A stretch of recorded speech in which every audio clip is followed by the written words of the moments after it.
Os convido então a abrirem a Escritura mais uma vez, agora no livro de Gênesis, capítulo de número 10, para darmos continuidade à série de exposições neste livro. Gênesis 10, todo o capítulo. Assim diz o Senhor. Estas, pois, são as gerações dos filhos de Noé, Sem, Cão e Jafé. E nasceram-lhe filhos depois do dilúvio. Os filhos de Jafé são Gomer, Magog, Madai, Javã, Tubal, Meseque e Tiras. E os filhos de Gomer são Askenaz, Rifate e Togarma.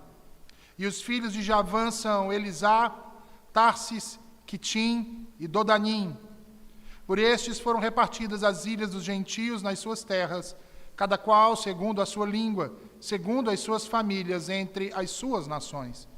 E os filhos de Cã são Cush, Misraim, Put e Canaã. E os filhos de Cush são Sebá, Avilá, Sabitá, Raamá, Sabtecá, e os filhos de Raamá, Sebá e Dedã. E Cush gerou a Nimrode. Este começou a ser poderoso na terra. E este foi poderoso caçador diante da face do Senhor. Por isso se diz, como Nimrode, poderoso caçador diante do Senhor. E o princípio de seu reino foi Babel, Ereque, Acade e Calné, na terra de Siná. Desta mesma terra saiu a Assíria, e edificou a Nínive, Reobote e Ir, Calá, e Rezém entre Nínive e Calá. Esta é a grande cidade. E Misraim gerou a Ludim, a Anamim, e a Leabim, a Nuftuim, a Patruzim e a Casluim, donde saíram os filisteus, e a Caftorim. E Canaã gerou a Sidom, seu primogênito, e a Et, e ao Jebuseu, ao Amorreu, ao Girgazeu, e ao Eveu, ao Arqueu, ao Sineu, e ao Arvadeu, ao Zemareu, e ao Amateu, e depois se espalharam as famílias dos cananeus. E foi o termo dos cananeus desde Sidom, indo para Gerar, até Gaza, indo para Sodoma e Gomorra, Adimá e Zeboim, até Laza. Estes são os filhos de Cã, segundo as suas famílias, segundo as suas línguas, em suas terras, em suas nações. E a Sem nasceram filhos, e ele é o pai de todos os filhos de Éber, o irmão mais velho de Jafé. Os filhos de Sem são Elão, Assur, Arfaxade, Lud e Arã. E os filhos de Arã são Uz, Geter e Mas. E Arfaxade gerou a Selá, e Selá gerou a Éber. E a Éber nasceram 2 filhos. O nome de um foi Peleg, porquanto em seus dias se repartiu a terra. E o nome do seu irmão foi Joquitã. E Joquitã gerou a Almodá, a Selefe, a Azarmavé, a Gerá, a Adorão, a Uzal, a Dicla, a Obal, a Abimael, a Sebá, a Ofir, a Avilá e a Jobabe. Todos estes foram filhos de Joquitã. E foi sua habitação desde Messa, indo para Cefar, montanha do Oriente. Estes são os filhos de Sem, segundo as suas famílias, segundo as suas línguas, nas suas terras, segundo as suas nações. Estas são as famílias dos filhos de Noé, as suas gerações, nas suas nações, e destes foram divididas as nações na terra depois do dilúvio. Amém. Oremos mais uma vez ao Senhor. Ó Senhor Deus, a Tua palavra foi lida e agora será proclamada ao coração dos Teus filhos que aqui se encontram reunidos nesta manhã em Tua presença, Senhor. Fala conosco, Senhor Deus, e edifica-nos na Tua palavra. Transforma os nossos corações. que o teu Santo Espírito nos ilumine e nos dê o entendimento que tu queres, Senhor, que tenhamos, o entendimento da tua verdade para aplicá-la nas nossas vidas e assim vivamos para o teu louvor. Em nome de Jesus, esta é a nossa oração. Amém. Meus irmãos, mais uma vez nós nos deparamos com uma genealogia na narrativa de Moisés, aqui na Gênese do mundo.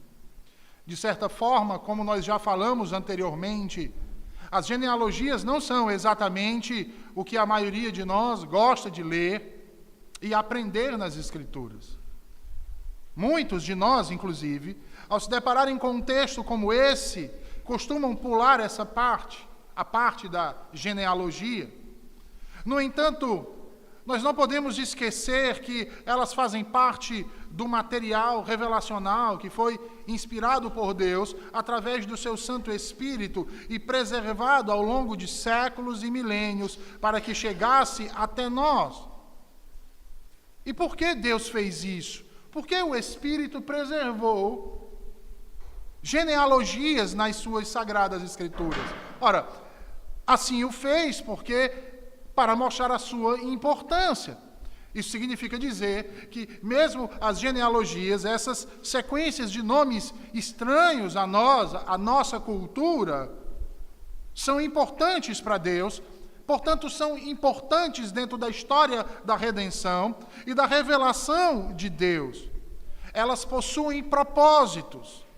A pergunta que vem então a partir disso é: que propósitos seriam esses? No caso da genealogia que acabamos de ler, nós podemos destacar aqui dois propósitos. Um propósito histórico e um propósito teológico. O propósito histórico visa mostrar como toda a terra foi então povoada. Foi povoada a partir dos 3 filhos de Noé. Sendo assim, a genealogia busca mostrar, em suma, o parentesco relativo de todas as nações conhecidas do mundo e a posição de Israel em relação a elas.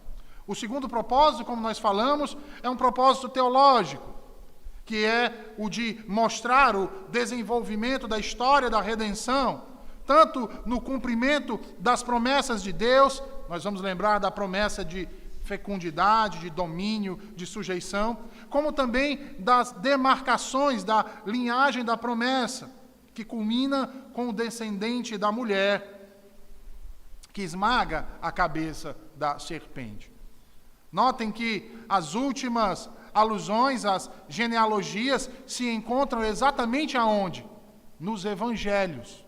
Evangelhos de Mateus e Lucas. E anunciando exatamente o quê, meus irmãos? A chegada daquele que havia sido prometido.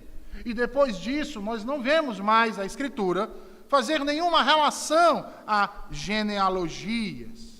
E a razão é óbvia, elas cumpriram com o seu propósito. Sendo assim, meus irmãos, considerando a importância das genealogias, temos aqui uma das mais importantes delas, bem diante dos nossos olhos, e que ficou conhecida como a Tábua das Nações.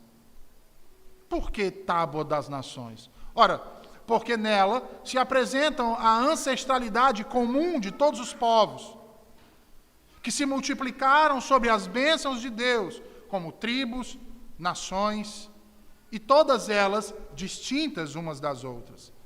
Nenhuma outra nação ou cultura antiga, meus irmãos, produziu documento semelhante a esse.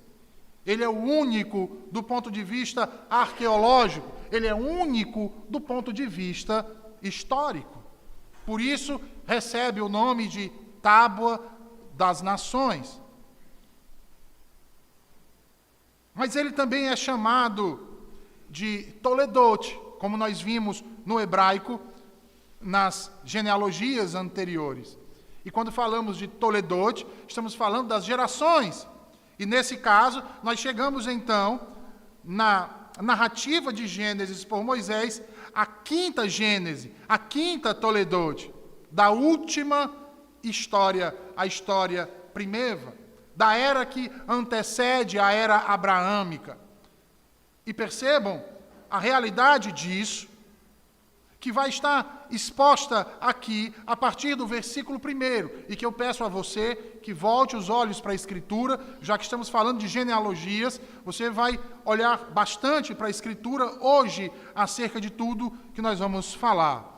Percebam aí que Moisés começa o capítulo de número 10 falando: são estas as gerações dos filhos de Noé. São estas as toledotes dos filhos de Noé. Moisés inicia o capítulo declarando do que o mesmo se trata.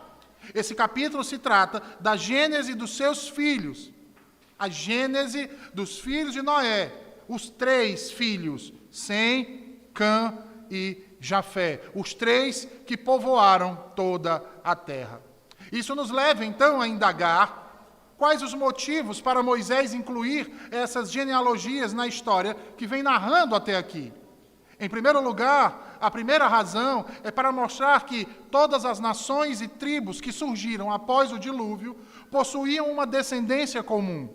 A segunda razão é mostrar o cumprimento da promessa após o dilúvio, a promessa de vida contida na ordem dada lá em Gênesis 9 e versículo 1. Sede fecundos, multiplicai-vos e enchei a terra. Em terceiro lugar, a razão, mostrar a origem dos povos que faziam parte da história de Israel, especialmente aqueles que se tornariam seus inimigos. Em quarto lugar, quarta razão, mostrar a soberania de Deus sobre todos os povos, sobre todas as tribos e sobre todas as nações. É o Senhor quem tem o controle de todas elas e as governa de acordo com a sua providência.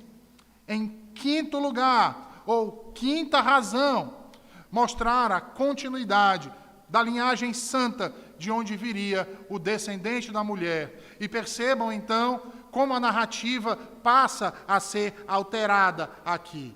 Moisés termina Gênesis 10 propositalmente com a descendência de Sem, pois é de Sem que virá Abraão, cuja história seguirá no capítulo 12, logo após ser explicado a origem das línguas dessas nações que surgem dos descendentes de Noé e que se espalham pelo mundo. Vejamos então como isso ocorre na descrição das genealogias dos filhos de Noé, começando por Jafé. Vejam aí os versículos 2 a 5, onde Moisés diz: os filhos de Jafé são Gomer, Magog, Madai, Javã, Tubal, Meseque e Tiras. Os filhos de Gomer são Askenaz, Rifate e Togarma. Os de Javã são Elisá, Tarsis, Quitim e Dodanim. Estes repartiram entre si as ilhas das nações nas suas terras, cada qual segundo a sua língua, segundo as suas famílias em suas nações. Percebam que Jafé é creditado com 7 filhos, dos quais o primeiro destes é Gomer. E é interessante porque o nome deste filho é escrito da mesma forma que se escreve o nome da esposa do profeta Oséias. Gomer, como nação, é mencionado em Ezequiel 38, versículo 6. E este é o povo que dá origem aos Cimérios. Por favor, não confundir com os Sumérios. Os Cimérios foram um povo migratório que faz a sua primeira aparição na história no leste da Ásia, no final do século 8 a.C., aproximadamente. O segundo filho, que é relatado aqui por Moisés, de Jafé, é Magog. A identificação mais razoável apresentada acerca desta personagem, tendo em vista o acoplamento de Gog e Magog, por exemplo, no texto de Ezequiel 38 e 39, é Giges, rei da Lídia. Em Ezequiel, Magog e Gog são claramente considerados como um povo beligerante, um povo que gosta da guerra, da batalha e etc. Madal é o terceiro e é a palavra usada no Antigo Testamento para designar os medos, povo que habitava o território entre o alto rio Tigre e o mar Cáspio. Eles foram oponentes formidáveis dos assírios nos séculos 9 e 8 antes de Cristo, tornando-se parceiros dos persas. Javã é o próximo filho e deve estar conectado com o nome tribal helênico de Jônia, que se refere à costa ocidental da Ásia Menor e à área do mar Egeu. Mais tarde, no período helenístico, Javã vai se referir a toda a Grécia. Os javanitas são comerciantes que negociam com os fenícios de Tiro e também com os filisteus, e isso de acordo com o que dizem os profetas Ezequiel, no capítulo 27, versículo 13, e Joel, no capítulo 4 e versículo 6. Tubal está ligado aos Tabali, que estavam localizados no leste da Anatólia, aproximadamente o mesmo território que abrange os descendentes de Meseque, os Muxique do alto do Eufrates. Tiras está ligado ao Turash dos textos egípcios, isto é, aos tirrenos, ou mais tarde, aos etruscos da Itália. De um modo geral, meus irmãos, nós podemos dizer que os descendentes de Jafé tiveram, histórica e geograficamente, pouca relação com os israelitas. E a razão disso é muito clara pelo que nos é dito aqui. Eles foram nascendo e indo se estabelecer no norte, ocupando as regiões do que hoje nós chamamos de Europa e Ásia, lugares mais distantes de Israel. Moisés faz uma observação para situar esses povos descendentes de Jafé no versículo 5, ao declarar que eles repartiram entre si, vejam aí, as terras costeiras entre as nações, ou seja, eles se tornaram um povo marítimo, foram habitar no litoral e nas ilhas do Mediterrâneo. E é interessante nós notarmos uma característica aqui desses termos. Para o judeu, qualquer terra que pudesse ser acessada pelo mar Mediterrâneo era considerada uma terra marítima ou litoral. Então, nós podemos dizer que foi nos litorais que os filhos de Jafé formaram seus clãs, desenvolveram seus povos, suas nações, conforme os locais que foram ocupando ao longo da história na Europa e na Ásia. Locais para os quais, mais tarde, o apóstolo Paulo haveria de fazer as suas grandes viagens missionárias.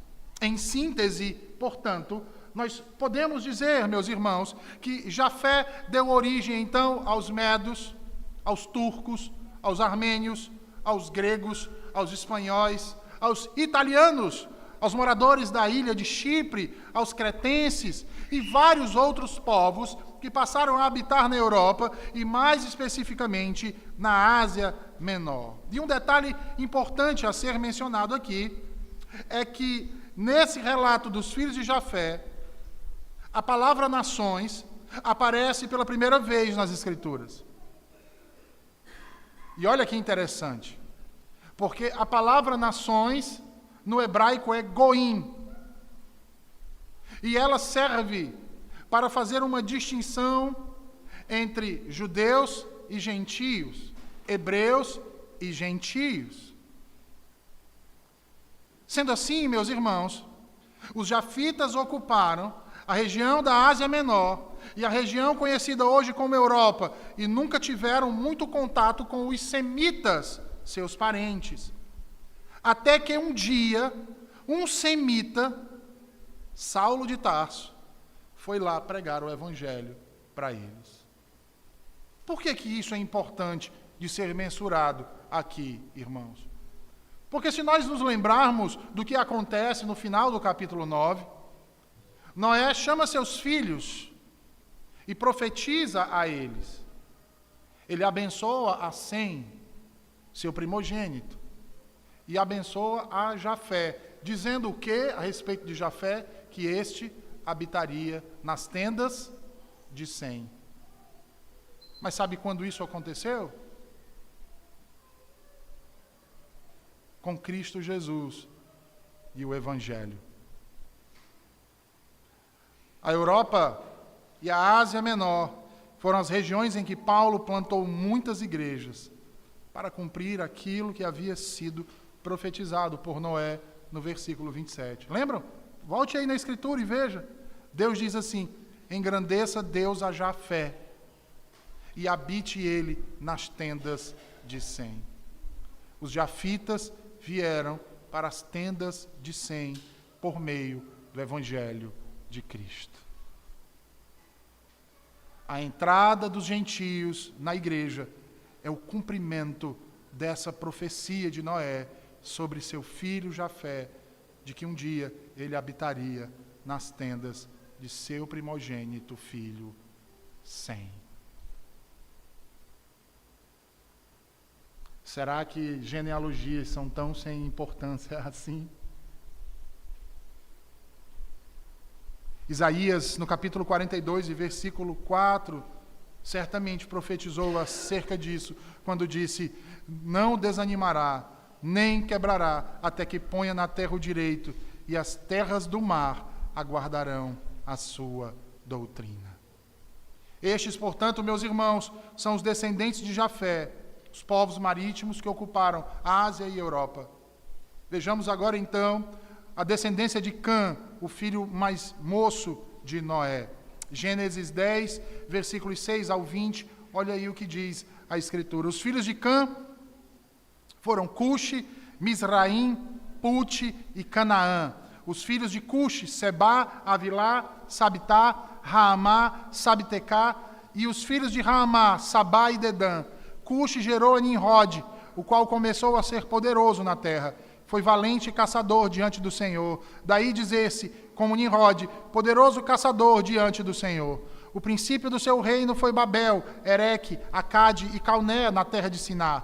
Daquela terra saiu ele para a Assíria e edificou Nínive, Reobote, Ir e Calá. E entre Nínive e Calá, a grande cidade de Rezém. Misraim gerou a Ludim, a Anamim, a Leabim, a Naftuim, a Patruzim, a Casluim, de onde saíram os filisteus, e a Caftorim.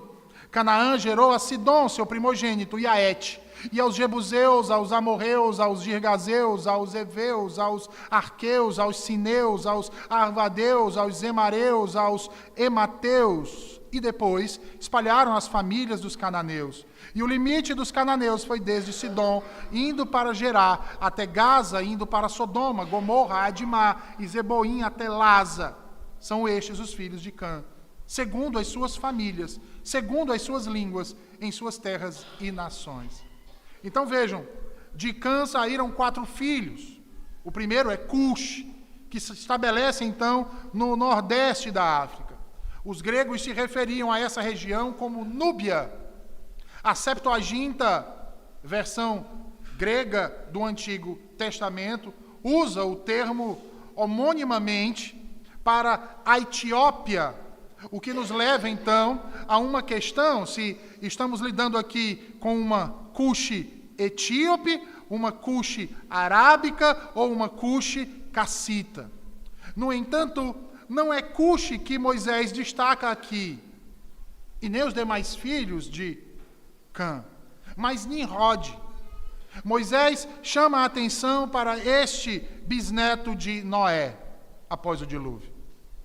Vejam aí que ele se refere a esse Nimrod como sendo aquele que começou a ser poderoso na terra, ou seja, foi alguém que ganhou grande destaque no mundo pós-diluviano, servindo de modelo a reinos, cidades-estado e nações no mundo. Nimrod tornou-se um grande conquistador, um guerreiro forte, valente e bastante temido. A fama de Nimrod se espalhou de tal forma no mundo antigo, espalhou-se negativamente, que chegaram a desenvolver um provérbio com o seu nome, como vemos aí no versículo de número 9. Daí dizer-se como Nimrod, poderoso caçador diante do Senhor. A expressão, meus irmãos, poderoso caçador diante do Senhor, deve ser entendida dentro do seu contexto. E não é uma expressão boa, como em uma primeira lida pode aparentar. E por que não é uma expressão muito boa? Veja, porque em primeiro lugar, um poderoso caçador era alguém que conseguia matar animais selvagens. No início do repovoamento da terra, os homens eram poucos e diversos, Viviam de modo diverso. Os animais selvagens, por sua vez, no entanto, abundavam na terra, e principalmente naquelas regiões em que os homens se encontravam. Nós devemos lembrar que todos eles saíram do mesmo lugar. Todos eles estavam dentro da arca que Noé construiu. E depois que a arca parou, todos eles, os humanos, no caso Noé, seus filhos e suas respectivas noras, e os animais saíram do mesmo lugar e passaram a habitar a mesma região. Então, poderoso caçador se refere a alguém que conseguia matar animais selvagens. Assim, ao caçar e destruir esses animais, Nimrod passou a obter uma reputação. E essa reputação lhe fez gerar nos corações dos homens grande admiração.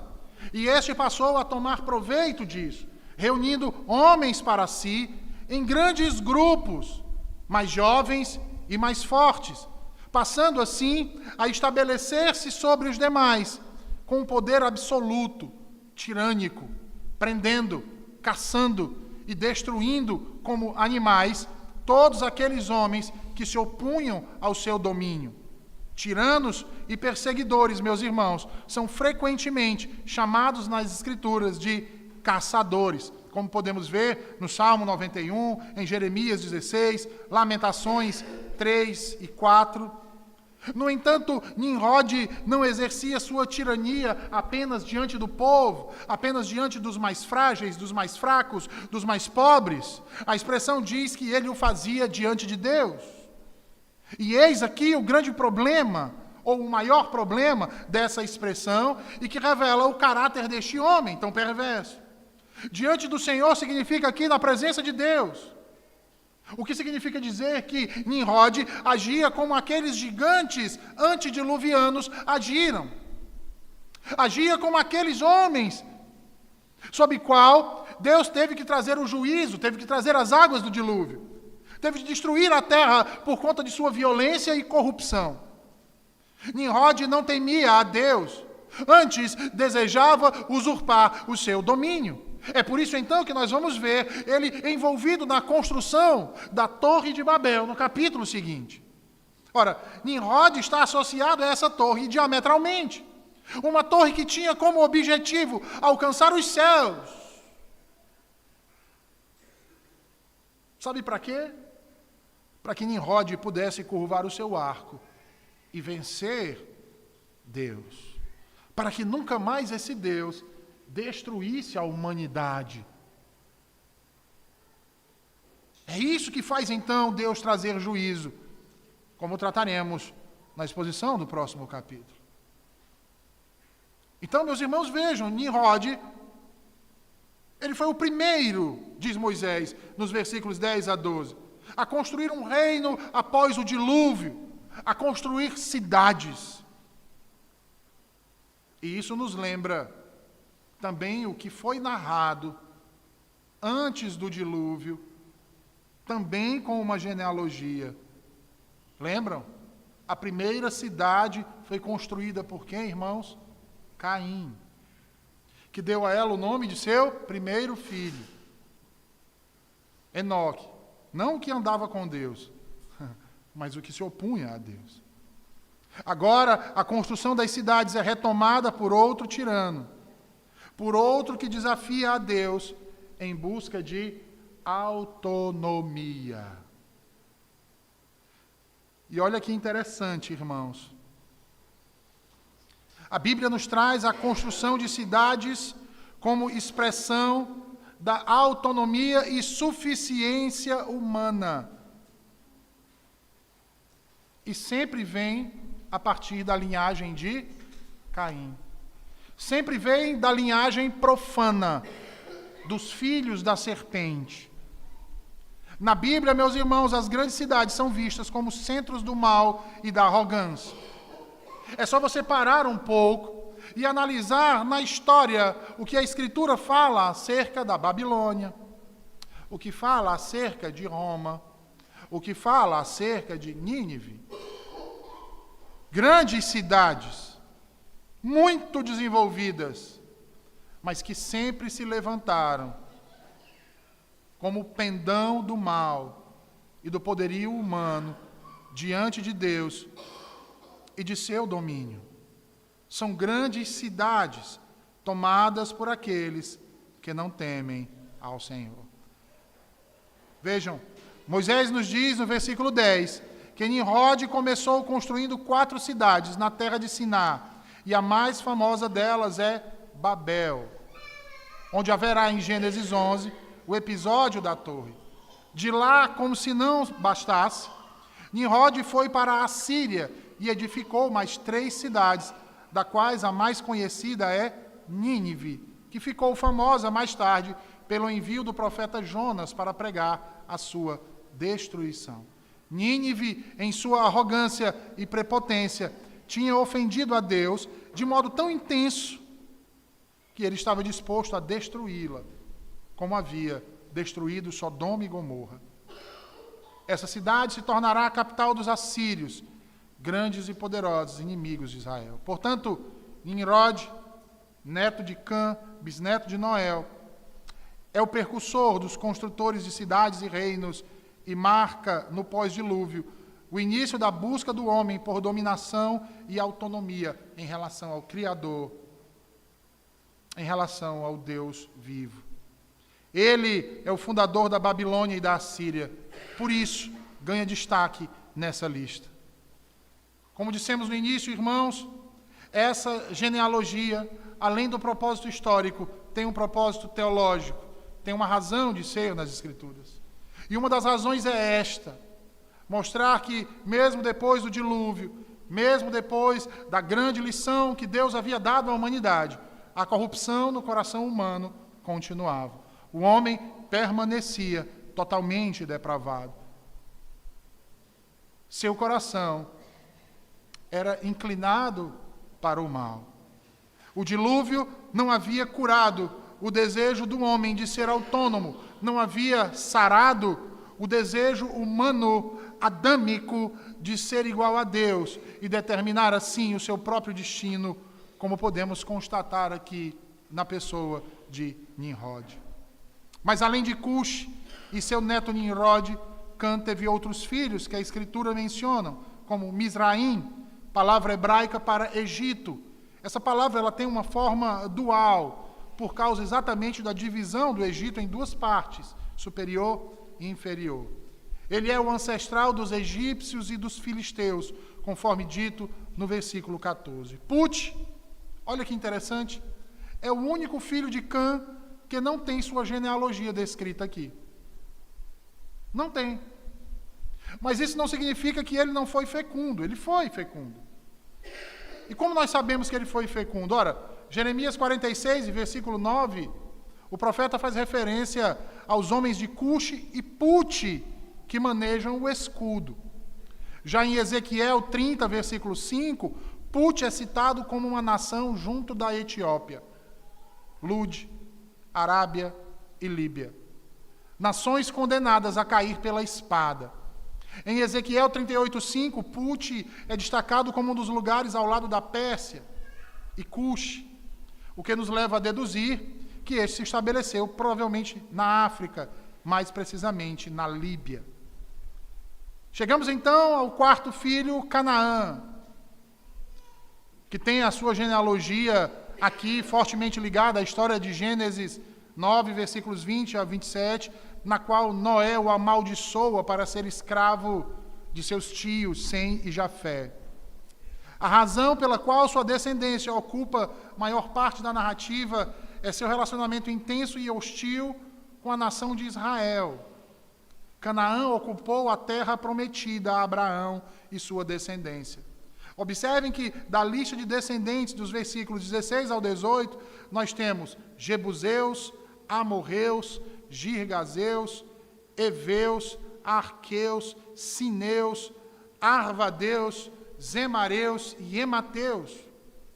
Pelo menos 5 deles habitavam aquela região de Canaã e constantemente vão ser repetidos por Moisés nos demais livros da lei. Os heteus, os jebuseus, os amorreus, os girgazeus, os heveus. Ou seja, de Canaã vieram os povos que dominariam aquela região, justamente a terra que Deus promete a Abraão em Gênesis 12. Dali, diz Moisés no versículo 18, os cananeus se espalharam por outros lugares e ocuparam toda a extensão de Canaã. Essa extensão está no versículo 19, onde ele diz aí, desde Sidom até Gerar, chegando a Gaza, e de lá continuaram até Sodoma, Gomorra, Adimá e Zeboim, indo então até Laza. Esses são os limites territoriais daquela época, que identificam exatamente a terra de Canaã, que os cananeus ocuparam. Por fim, meus irmãos, chegamos então à narrativa da descendência do terceiro filho de Noé, na verdade, o primogênito, da descendência da promessa. Observem aí que por isso ele está invertido, é proposital. Pela ordem, deveria começar pelo mais velho, mas o mais velho é deixado por último, exatamente, porque vai haver aqui um link com o seu descendente que virá e que será mencionado nos capítulos posteriores. Vejam aí versículos 21 ao 31, onde Moisés diz: a Sem, que foi pai de todos os filhos de Éber, e irmão mais velho de Jafé, também lhe nasceram filhos. Os filhos de Sem são Elão, Assur, Arfaxade, Lude e Arã. Os filhos de Arã, Uz, Ul, Geter e Mas. Arfaxade gerou a Salá, Salá gerou a Éber. A Éber nasceram 2 filhos. Um teve por nome Peleg, porquanto em seus dias se repartiu a terra, e o nome de seu irmão foi Joctã. Joctã gerou a Almodá e Selef, e a Zarmavé a Gerá, a Arodão, a Uzal, a Dicla, a Obal, a Abimael, a Sabá, a Ofir, a Avilá e a Jobabe. Todos estes foram filhos de Joctã, e habitaram desde Messa, indo para Safá, montanha do Oriente. São estes os filhos de Sem, segundo as suas famílias, segundo as suas línguas, em suas terras, em suas nações. Os semitas são os últimos nesta relação, porque são os mais cruciais. A história da redenção, da qual Abraão emergirá. Assim, a sua colocação no texto causa um efeito climático. Além disso, dentro da linhagem dos semitas, Éber parece ser significativo, pois está 3 gerações distantes de Sem, e ainda assim seu nome aparece nessa primeira parte da genealogia de Sem. Portanto, não são apenas os semitas que são fundamentais, mas os heberitas, digamos assim, pelo menos por enquanto, em particular.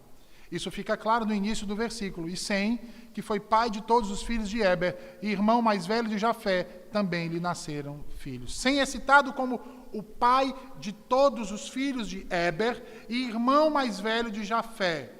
Esta breve anotação serve para lembrar ao leitor, meus irmãos, tanto a condição de primogênito de Sem, quanto a sua estreita relação com Éber, de quem viria quem? Abraão. Nós devemos lembrar do contexto em que esse livro está sendo escrito, para quem ele está sendo narrado, para quem essa história está chegando. É para aqueles israelitas que saíram do Egito. Os descendentes de Abraão são chamados de hebreus. Por que hebreus? Ora, porque descendem de Éber. Assim como os judeus são chamados assim por causa de Judá, seu descendente.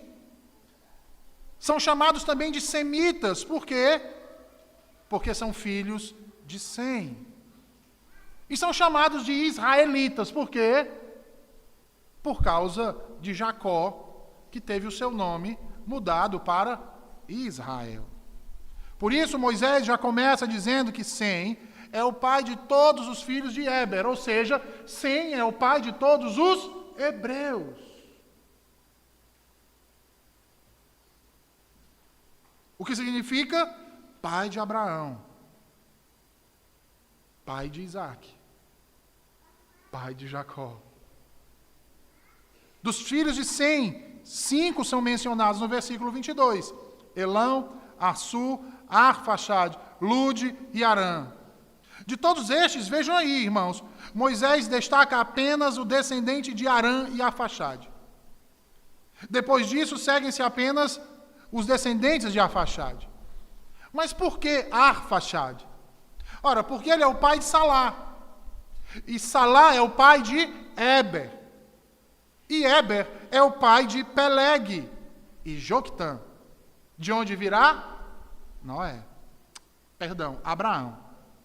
Peleg significa divisão, e esse nome foi dado, segundo Moisés, porque em seus dias a terra foi dividida. E aqui nós temos uma observação a ser feita. Há alguns que dizem que essa divisão que Moisés fala aqui seria um resultado de um cataclisma geográfico. Há quem defenda que teria sido quando os continentes se separaram. Por isso, a referência de Moisés aqui a Peleg. Peleg teria nascido nesse período. Enfim, eu acho que esse tipo de interpretação nada tem a ver com o que está sendo dito aqui por Moisés, e muito menos com o que ele tem em mente. Tá? Eu, particularmente, acho esse tipo de interpretação absurda, irmãos, para esse texto.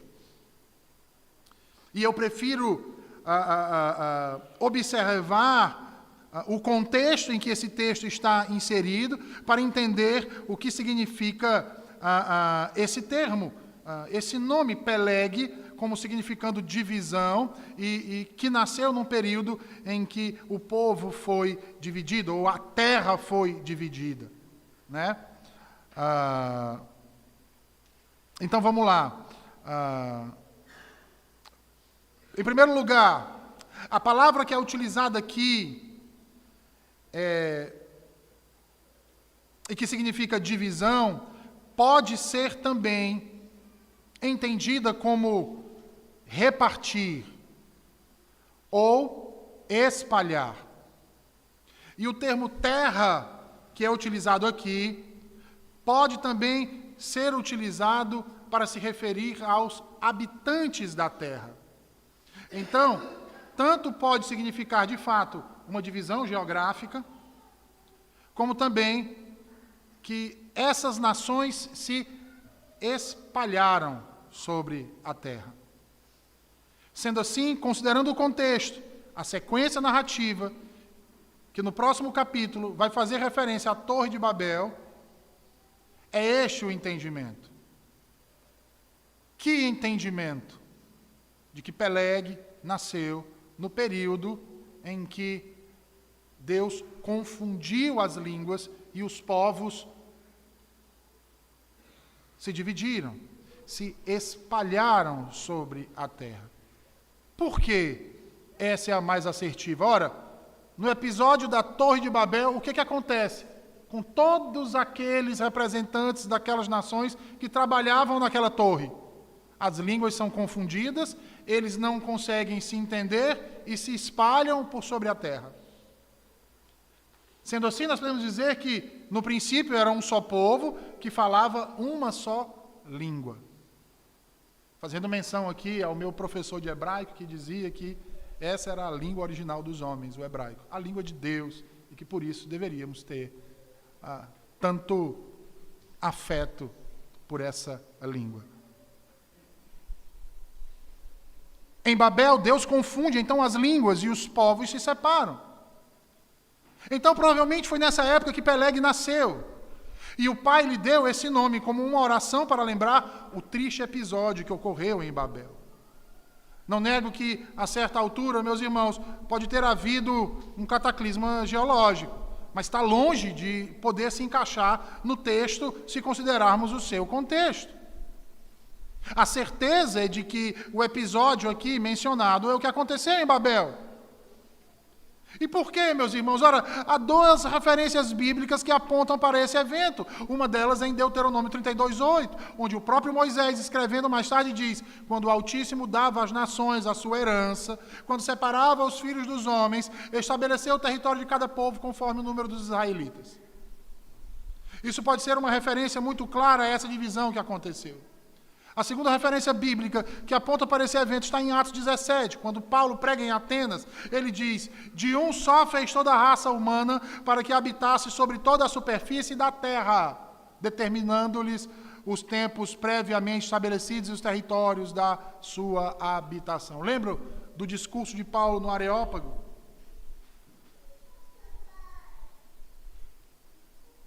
Sendo assim, meus irmãos, nós temos aqui a divisão e separação dos descendentes de Noé como sendo obra de Deus.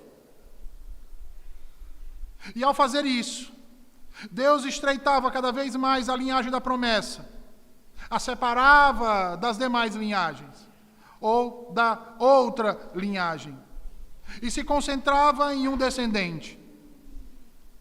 E tudo isso, o Senhor mostrava a sua soberania sobre toda a história, sobre todas essas nações, sobre todos esses povos, sobre toda a terra, sobre todo o universo, mostrando que é Ele quem governa e que todas as coisas acontecem segundo o seu decreto. Quanto a Joquitã, diz o texto, nos versículos 26 a 29, que ele teve muitos filhos, os quais foram habitar na região montanhosa de Cefar, no Oriente. E o relato termina então com o de Jafé e de Cã, dizendo: estes são os filhos de Sem, segundo suas famílias, segundo suas línguas, em suas terras, segundo as suas nações. É assim que termina então a genealogia dos 3 filhos de Noé. E vem então o término da Tábua das Nações, no versículo 32, com um resumo que é feito pelo autor, dizendo: essas são as famílias de Noé, segundo as suas gerações, em suas nações. A partir dela, dispersaram-se as nações na terra depois do dilúvio. Algumas aplicações para nós podem ser tiradas desse texto, dessas genealogias e dessas histórias intrigantes. E a primeira delas é a função que temos na preservação, irmãos, na luta e na busca dos direitos civis fundamentais para os seres humanos, para todos os povos, línguas e nações no mundo. E por quê, irmãos? Ora, porque viemos de uma mesma fonte, temos a mesma raiz, somos oriundos do mesmo descendente, somos oriundos de Noé, somos oriundos de um dos seus 3 filhos. Somos iguais, irmãos. Participamos da mesma humanidade. Em nós corre o mesmo sangue. Partilhamos da mesma imagem de Deus. Portanto, a dignidade deve ser igual entre nós. Por isso, se faz tão importante lutarmos contra qualquer tipo de discriminação racial, étnica ou social. Porque somos filhos de um mesmo pai, de uma mesma mãe. Quanto à carne, todos os povos vieram da mesma raiz, irmãos. A cor da pele não nos discrimina, ela apenas mostra a graça de Deus na sua criação. Essa é a nossa base, irmãos. É a partir disso que podemos lutar contra qualquer tipo de atitude racista, quer seja de nossa parte, quer seja de outros.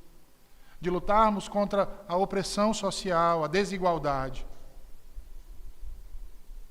De lutarmos contra a escravidão, pois todos fazemos parte de uma mesma raça, a raça dos seres humanos, que tem por pai Noé.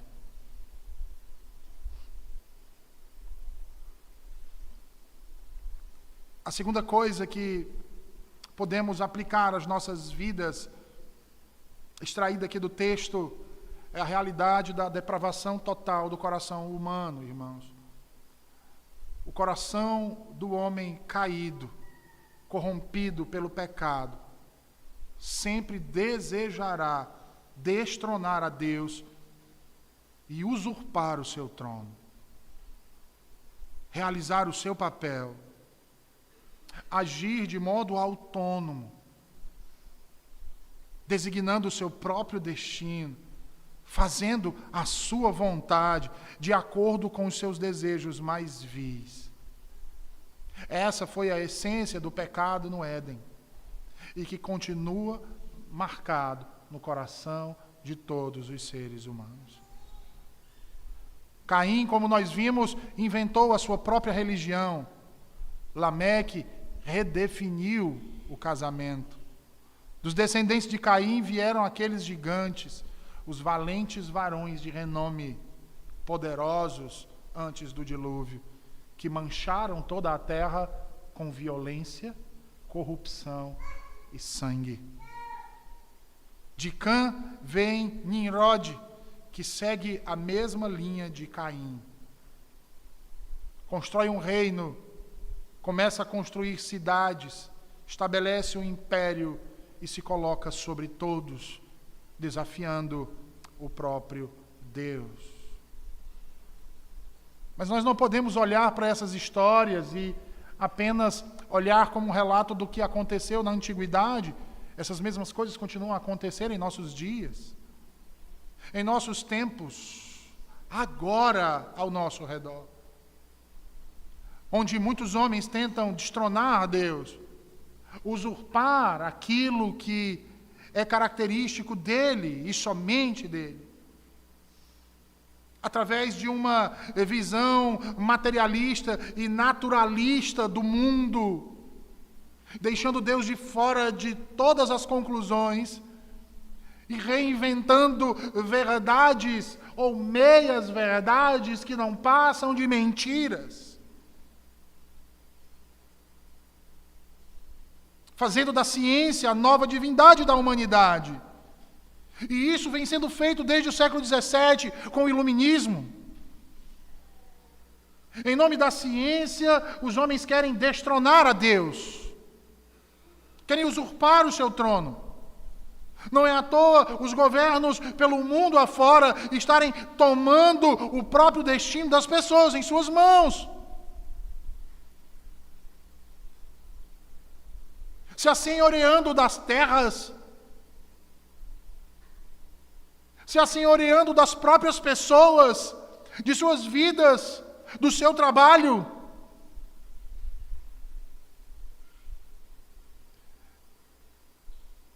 Trazendo para si a saúde, a educação, como se este pudesse garantir tais coisas. E não pode. Deixando Deus apenas a desfrutar de um papel não secundário, mas terciário, relegados a uma sala com 4 paredes em um único dia na semana.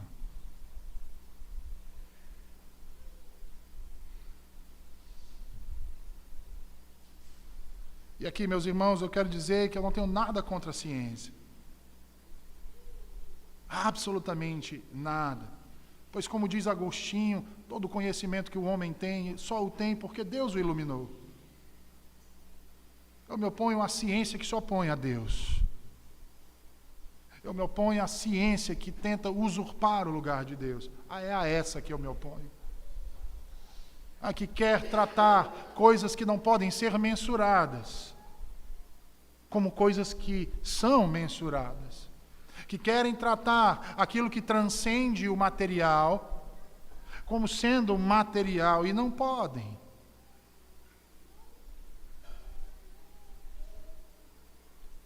Coisas que não podem postular. E assim abusam, usurpam e transformam o conhecimento que lhes foi dado em ideologia para escravizar os demais semelhantes seres humanos e nações no mundo, na tentativa tirânica de determinar os seus rumos. Pensamos que isso é novo, irmãos, mas não é. E o texto da Tábua das Nações, hoje pela manhã, nos mostrou isso. Sempre o homem tentou fazer isso em menor ou maior grau, ser senhor do seu próprio destino e controlar o destino dos outros, agindo como Deus. Por fim, uma última coisa a extrair desse texto hoje aqui para nós, aplicando para nós, é mais uma vez a fidelidade de Deus sendo aqui exposta para nós nessas genealogias. De ver a manutenção das promessas de Deus e a execução no tempo e na história daquilo que Deus prometeu. Porque se nós lembrarmos o que Deus prometeu a Noé, que não mais destruiria o mundo com o dilúvio, e que abençoaria o homem para que este fosse fecundo, dominasse a terra e povoasse toda ela. Exatamente o que nós vemos acontecer aqui. As nações surgindo, se espalhando, as cidades sendo erigidas, a cultura, a organização dos países. E apesar do intento pecaminoso de seus corações, Deus não intervém com destruição. A única exceção é Babel. Mesmo assim, é um juízo temporal e local, não mais universal. Deus mantém sua promessa de que não vai mais destruir o mundo como fez com o dilúvio. Mantém a promessa que preservaria a vida, principalmente para que a vida gloriosa habitasse entre nós. Percebam que em meio a tantos problemas, irmãos, morais, sociais, políticos, geográficos, podemos ver a misericórdia de Deus e a sua fidelidade, separando entre filhos e irmãos aqueles que dariam continuidade à descendência que chegaria a Abraão, de Abraão chegaria a Isaac, a Jacó, a Davi, e esta descendência terminaria na pessoa de nosso Salvador, Jesus. Hoje, então, podemos louvar aquele que haveria de triunfar de maneira definitiva sobre o mal que entrou no mundo com a queda. Hoje podemos louvar aquele que viria e veio para esmagar a cabeça da serpente. Todas as genealogias da Bíblia apontavam exatamente para a realidade de Cristo. E que privilégio o nosso hoje, de podermos olhar para isso, irmãos. Esses nomes dessas pessoas, estranhos à nossa cultura, estranhos à nossa língua, fazerem o sentido da realidade que podemos provar. Louvemos então a esse Deus e o sirvamos, irmãos. E que o cumprimento das promessas de Deus aqui, e principalmente daquele que haveria de vir, sirva como alimento para a nossa esperança, para a nossa confiança, para a nossa perseverança, mesmo em meio a tantas dificuldades que se nos insurgem todos os dias. Todos os dias. Esse mesmo Senhor que haverá de vir